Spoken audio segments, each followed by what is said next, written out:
الحمد للہ رب العالمین والصلاة والسلام علی رسول اللہ صلی اللہ علیہ وسلم رب اشرح لی صدری ویسر لی امری واحلل عقدۃ من لسانی یفقہوا قولی سبحانک لا علم لنا الا ما علمتنا انک انت العلیم الحکیم رب زدنا علما ان الخیر الحدیث کتاب اللہ وخیر الہدی ہدی محمد صلی اللہ علیہ وسلم۔ سورہ نور ہماری چل رہی ہے۔ اس میں ہم نے اپنی آخری کلاس میں پڑھا تھا کہ اندھے پر، لنگڑے پر یا بیمار پر کوئی حرج نہیں ہے، یا تم پر بھی، کہ تم کھاؤ اپنے گھروں سے، باپ داداؤں کے گھروں سے، ماؤں کے گھروں سے، بھائیوں کے گھروں سے، بہنوں کے، چچاؤں کے، پھپھیوں کے، ماموں کے، خالاؤں کے،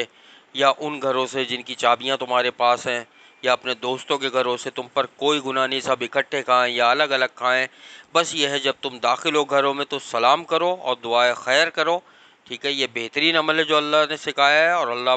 کی طرف سے بابرکت اور پاکیزہ ہے۔ اسی طرح اللہ اپنی آیتیں کھول کھول کر بیان کرتا ہے تاکہ تم عقل کرو، ٹھیک ہے۔ آگے چلتے ہیں انشاءاللہ۔ اعوذ باللہ السمیع العلیم من الشیطان الرجیم من ہمزہ ونفخہ ونفثہ۔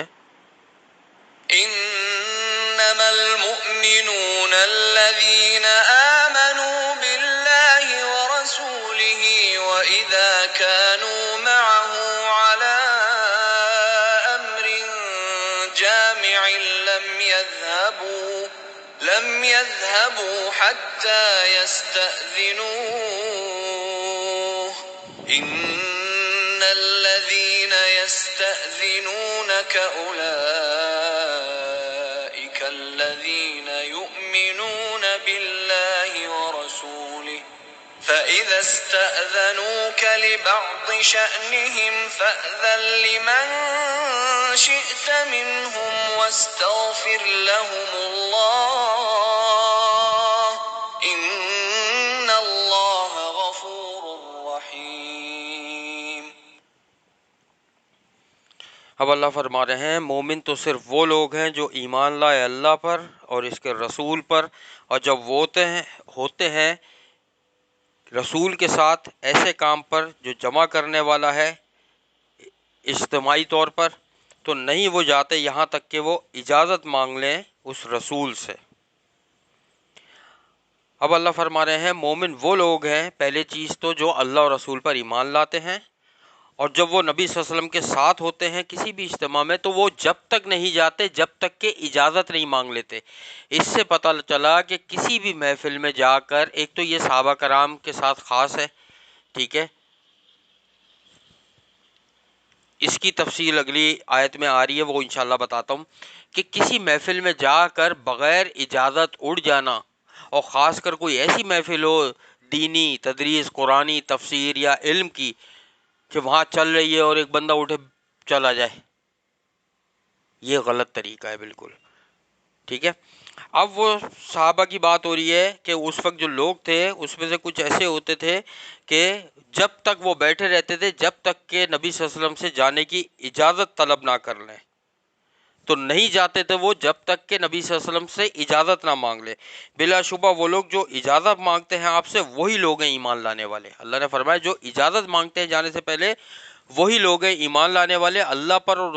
رسول پر۔ چنانچہ جب وہ اجازت طلب کریں آپ سے اپنے کسی کام کے لیے تو آپ اجازت دے دیں جسے آپ چاہیں ان میں سے، اور آپ مغفرت طلب کریں ان کے لیے اللہ سے، بلا شبہ اللہ نہایت بخشنے والا اور رحم کرنے والا ہے۔ اللہ نے اب نبی صلی اللہ علیہ وسلم فرمایا کہ اگر کوئی آپ سے جانے کی اجازت مانگے تو آپ اس کو دے دیں جس کو دل چاہیں۔ دیکھو کام بھی ہوتا ہے لوگوں کو اپنے اپنے، ٹھیک ہے، اور جس کو دل چاہے اجازت نہ دیں۔ ابھی اس کی مزید تفصیل اگلی آیت میں آئے گی، تب پوری بات سمجھ میں آئے گی۔ اور آپ مغفرت طلب کریں ان کے لیے اللہ سے، بلا شبہ اللہ نہایت بخشنے والا اور بہت رحم کرنے والا ہے۔ اگلی آیت کی طرف چلتے ہیں، پھر دونوں کو ملا کر انشاءاللہ تفسیر بتاؤں گا تو سمجھ میں آئے گی اچھی طریقے سے۔ لا تجعلوا دعاء الرسول بينكم كدعاء بعضكم بعضا قد يعلم الله الذين يتسللون منكم لواذا فليحذر الذين يخالفون عن أمره تصيبهم فتنة أو يصيبهم عذاب أليم.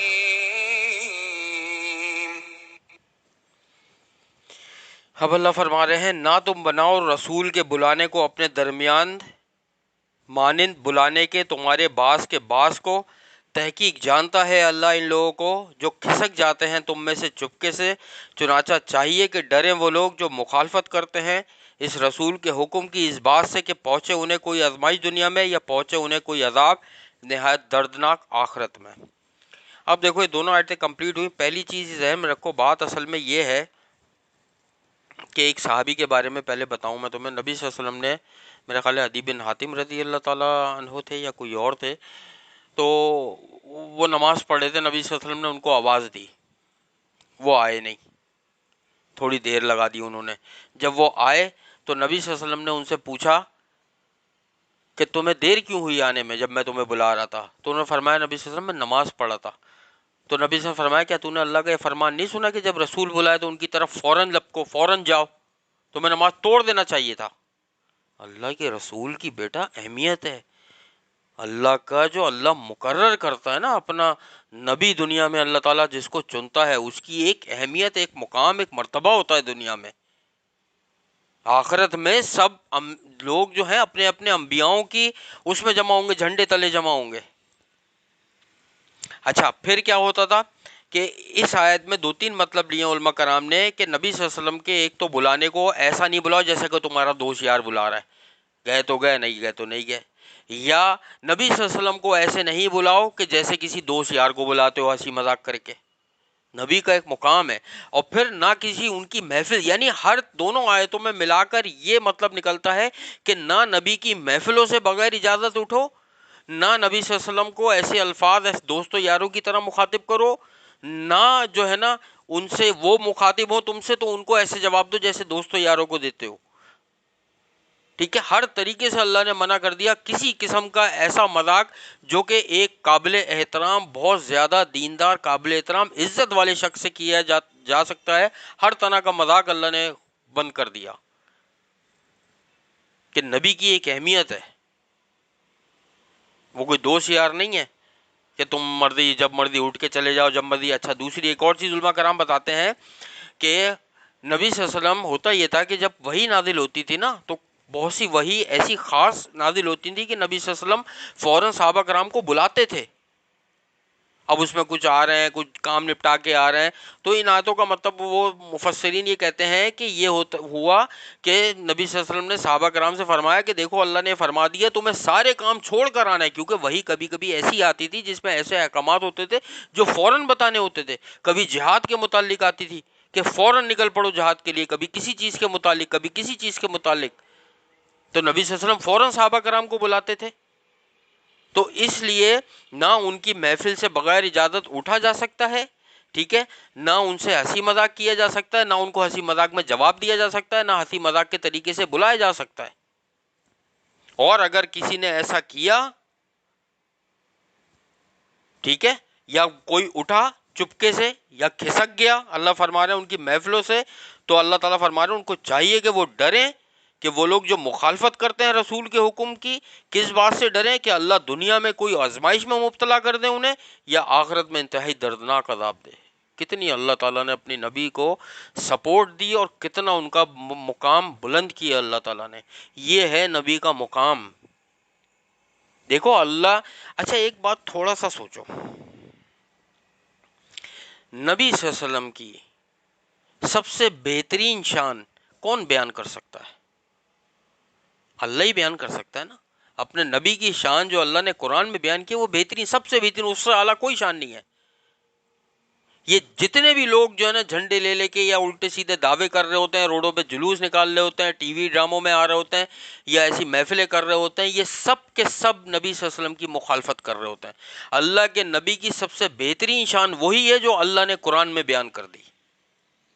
وَرَفَعْنَا لَكَ ذِكْرَكَ، اللہ نے ان کا ذکر بلند کر دیا، ماضی کا صیغہ استعمال کیا کہ کر دیا، پاسٹ ٹینس، اب ضرورت نہیں ہے کسی کو،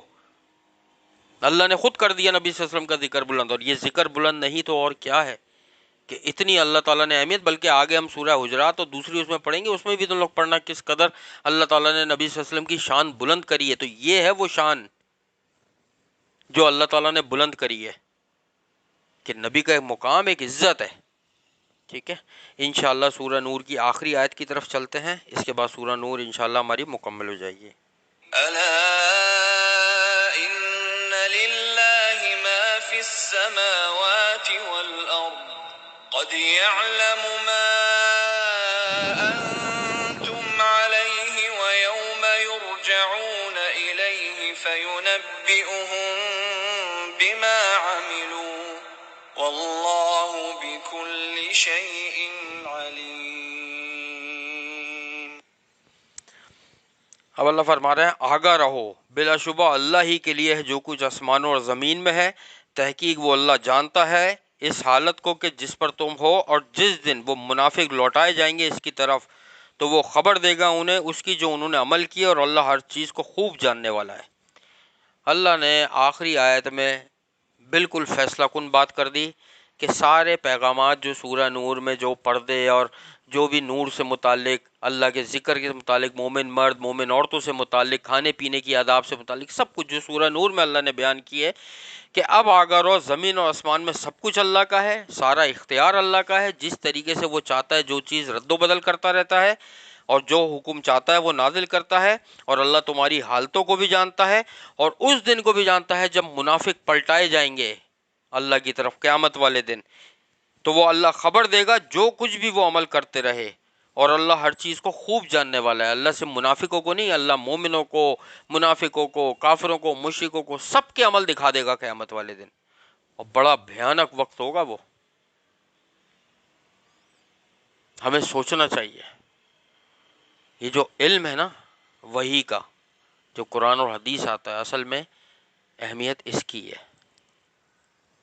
ہم لوگوں نے کیا کیا ہے دنیا میں، یہ سوچو کہ ایسا وقت کہ جب لوگ دنیا سے جا رہے ہوتے ہیں تو سوچو پیچھے کیا چھوڑ کے جا رہے ہوتے ہیں. یہ وہ علم ہے. اللہ تعالیٰ نبی صلی اللہ علیہ وسلم فرمائے نا حدیث میں ارشاد کہ اللہ تعالیٰ علم کو ایسے نہیں ختم کرے گا کہ کتابوں کو اٹھا لے یا الفاظ اٹھا لے. اللہ تعالیٰ علم کو ایسے اٹھائے گا جیسے علماء کو اٹھا لے گا. پھر لوگ جاہلوں کو اپنا جو ہے نا سردار یا وہ بنا لیں گے امام، اور وہ خود بھی گمراہ ہوں گے، لوگوں کو بھی گمراہ کریں گے.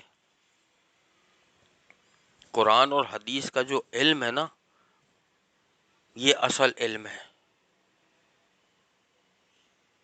ایسی کتابوں کا بھی اتنا وقت نہیں ہوتا کہ میں ریفرنس دوں کس کس طریقے سے لوگوں نے قید خانوں میں اور جیلوں میں لکھی، اور قیامت تک کے لیے وہ دنیا میں اللہ تعالیٰ نے ان کتابوں کو قائم رکھا ہوا ہے، قیامت تک وہ پڑھائی جاتی رہیں گی مدرسوں میں. ہمیں چاہیے کہ ہم قرآن و تفسیر اور احادیث روزانہ پڑھا کریں، سمجھا کریں کہ نبی صلی اللہ علیہ وسلم کا فرمان کیا ہے، اللہ نے قرآن میں کون سی چیز کیسے نازل کری ہے، کون سا حکم آیا تھا، کب اللہ تعالیٰ نے دوسرا حکم، اس کی کیا وجہ تھی، کس طریقے سے نبی صلی اللہ علیہ وسلم نے عمل کیا، صحابہ کرام نے عمل کیا. دیکھو نا ہمیں ہر چیز پتہ ہوتی ہے، کون سا ہال کیا ریٹ ہے، شادی کا کھانا ہم کیا کیا رکھیں گے تو مہمانوں کو کیا کیا پسند ہے، گرمی ہوگی تو کیا آئٹم ہوں گے، سردی ہوں گی تو کیا آئٹم ہوں گے. ٹھیک ہے، لڑکی کی شادی ہے یا لڑکے کی تیاری کرنی ہے تو گولڈ کہاں سے لینا ہے، کپڑے کہاں سے لینا ہے، کتنے سوٹ لینا ہے، کتنے ان اسٹچ لینا ہے، کتنے اسٹچ لینا ہے، کتنے فلاں لینا ہے، ریشم لینا ہے، سلک لینا ہے، کاٹن لینا ہے، سب کچھ ہمیں پتہ ہوتا ہے. نہیں پتہ ہوتا تو ہمیں یہ نہیں پتہ ہوتا کہ اللہ نے قرآن میں فرمایا کیا اور نبی صلی اللہ علیہ وسلم نے حدیث میں کیسے اس کام کو کیا اور عمل کر کے دکھایا. کیا فرض نہیں ہے ہم لوگوں کا یہ جاننا؟ خود سوچو نا کہ کیا ہمیں ضروری نہیں ہے کہ ہمارے نبی نے جو کام کیا، ہمارے اسلاف نے، صحابہ کرام نے جو کام کیے اس دین کے خاطر گردنیں کٹوائیں، کیا ضروری نہیں ہے ہمارے لیے وہ جاننا؟ تھوڑا ٹائم روزانہ قرآن اور حدیث کو لازمی دینا چاہیے. نماز انسان پڑھے، قرآن اور حدیث پڑھے، ذکر و اذکار کرے، نبی صلی اللہ علیہ وسلم کی سنتوں پر عمل کرے، رشتہ داروں سے، پڑوسیوں سے، ماں باپ سے اچھا سلوک کرے، کھانے کھلائے، لوگوں کو سلام کرے. بس یہی تو اللہ چاہتا ہے. وَادْخُلِي فِي عِبَادِي وَادْخُلِي جنتی، کہ اللہ کے عبادت گزار بندے بن جاؤ، اللہ کی جنت میں داخل ہو جاؤ. اللہ تعالیٰ سے دعا ہے جو پڑھا ہے اللہ تعالیٰ اپنی بارگاہ میں قبول اور مقبول فرمائے، ہمارے اس پڑھنے کو قرآن کو ہمارے دلوں کے لیے ہدایت اور نور بنا دے، اللہ تعالیٰ ہمیں مسجد آباد کرنے والوں میں شامل فرما دے، ہم سب کو اللہ تعالیٰ اپنا شکر گزار اور عبادت گزار بندوں میں شامل فرما دے، ہمیں ان بندوں میں اللہ تعالیٰ لکھ دے جو اہل علم لوگ ہیں، اور قیامت والے دن اللہ تعالیٰ جن کو اپنے عرش کے سائے میں جمع فرمائے گا، ہمارا حساب کتاب اللہ تعالیٰ انہی کے ساتھ کرے، ہمارے والدین، بہن بھائی، رشتہ دار، پڑوسی اور تمام سننے والوں کے تمام گناہوں کو اللہ تعالیٰ معاف فرمائے، ہماری دعاؤں کو، عبادتوں کو اور ہر نیک عمل کو اللہ تعالیٰ قبول اور مقبول فرمائے، آخرت میں ہمارا حساب کتاب انبیاء، شہداء، صدیقین اور سلف صالحین کے ساتھ فرما دیجیے گا، ہمیں نبی صلی اللہ علیہ وسلم کا ساتھ، ان کی شفاعت اور ان کے ہاتھوں سے آب کوثر نصیب فرما دیجیے گا، جس طرح اللہ نے دنیا میں ہمیں اس قرآن پاک کے خاطر جمع فرمایا ہے، قیامت والے دن اور جنت الفردوس میں بھی ہم سب کو اسی طریقے سے جمع فرما دیجیے گا، ہم سب کو 70,000 لوگوں میں شامل فرما دیجیے گا جو بغیر حساب کتاب کے اللہ کی رحمت سے جنت الفردوس میں جائیں گے، اللہم انا نسألوک الہدی والتقی والعفاف والغنی، رب انی لما انزلت الی من خیر فقیر، اللہم احسن عاقباتنا فی امور کلہا واجرنا من خزی الدنیا وعذاب الآخرہ، رب اغفر وارحم وانت خیر الراحمین، رب ارحمہما کما ربیانی صغیرا، ہمارے رشتہ دار شمیم بھائی کے بیٹے جو وکی بہت بیمار ہیں، ان کو سانس کا مسئلہ ہے، ہم ان کے لیے دعا کرتے ہیں کہ اللہ تعالیٰ ان کو بہترین صحت کاملہ عاجلہ عطا فرمائے، ان کا سایہ ان کے بچوں پر ہمیشہ سلامت رکھے، اور ان کو اپنے بچے کی تمام خوشیاں دیکھنی نصیب فرمائے، جتنے بھی مسلمان بیمار ہیں اللہ تعالیٰ سب کو صحت دے، شفا دے، تندرستی دے، ہمارے کچھ گروپ ممبران بھی بیمار ہیں اللہ تعالیٰ سب کی بیماریوں کو دور فرمائے، سب کے والدین پر رحم فرمائے، سب کے درجات کو بلند فرما دے، اور جن کے والدین زندہ ہیں اللہ تعالیٰ بہترین و صحت اور ہدایت والی زندگی عطا فرما دے، اللہم انا نسألوک الہدی والتقی والعفاف والغنی، رب انی لما انزلت الی من خیر فقیر، اللہم انا نسألوک الجنۃ الفردوس وقنا عذاب النار، اللہم انا نسألوک الجنۃ الفردوس وقنا عذاب النار، اللہم انا نسألوک الجنۃ الفردوس وقنا عذاب النار، ربنا تقبل منا انک انت السمیع العلیم وتب علینا انک انت التواب الرحیم، سبحان اللہ عما یصفون وسلام علی المرسلین والحمد للہ رب العالمین، سبحانک اللہم وبحمدک نشہد ان لا الہ الا انت استغفرک ونتوب الیک، السلام علیکم ورحمۃ اللہ وبرکاتہ۔